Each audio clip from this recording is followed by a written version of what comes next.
නමෝ බුද්ධාය තෙරුවන් සරණයි. ජීවිතේ අපිට හැමදාම දුක් ලැබෙන්නේ නැහැ. සතුට ලැබෙන්නේ නැහැ. මම දැකලා තියෙනවා බුදුරජාණන් වහන්සේගේ ගොඩාක් සුන්දර ඉගැන්වීමක්. ඒ තමයි අෂ්ටලෝක ධර්මය. ඒකදී උගන්වනවා අපි හැමදාම ජීවිත මොහොන දෙනටක්. ඒව තමයි ලාභ අලාභ.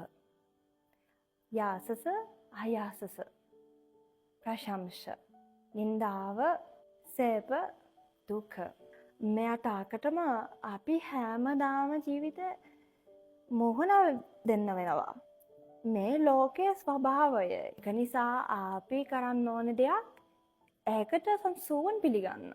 ඒකට සමසීතින් මොහොන දෙලා ඉදිරියට යමු.